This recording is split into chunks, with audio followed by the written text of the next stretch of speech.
De Kyoto à la conférence de Paris. Qu'est-ce qu'une COP?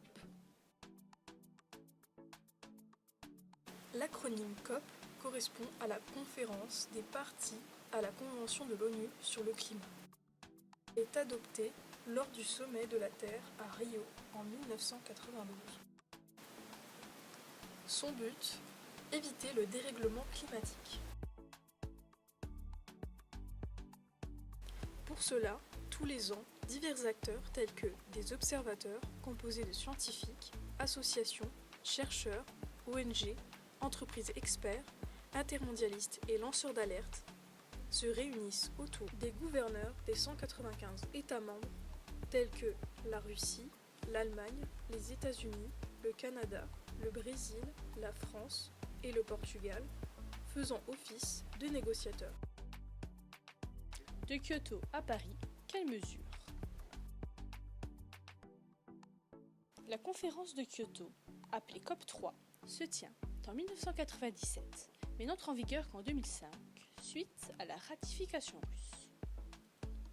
Son but, réduire les émissions de gaz à effet de serre de 5%.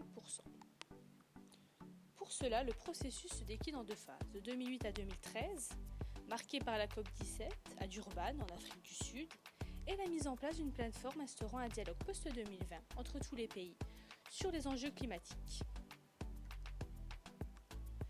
Et de 2013 à 2020, avec la conférence de Paris, la COP21, en 2015.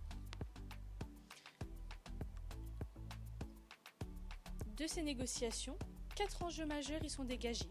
Avant la mise en œuvre en 2020, la maîtrise du réchauffement en deçà de 2%, la baisse de la consommation, la création d'une aide au PMA et la création d'un plan de lutte réunissant tous les 5 ans les pays pour partager leurs engagements. D'autres conférences notables ont eu lieu pour préparer Paris, comme en 2009 à Copenhague ou en 2014 à Lille. À l'aube 2020, quel bilan? Certains pays, principaux émetteurs de gaz à effet de serre, comme la Chine, les États-Unis et le Canada, refusent ces accords de peur de nuire à leur économie et développement. Les PMA ont des mesures plus souples. En 2018, la France a diminué ses émissions de gaz à effet de serre de 4,2% sans brider sa croissance, comme pour le reste de l'Europe. Au niveau mondial, on note une augmentation de 1,7% des gaz à effet de serre. Le réchauffement climatique est de 1,1% sur la période 2015-2019, soit 20 ans après Kyoto.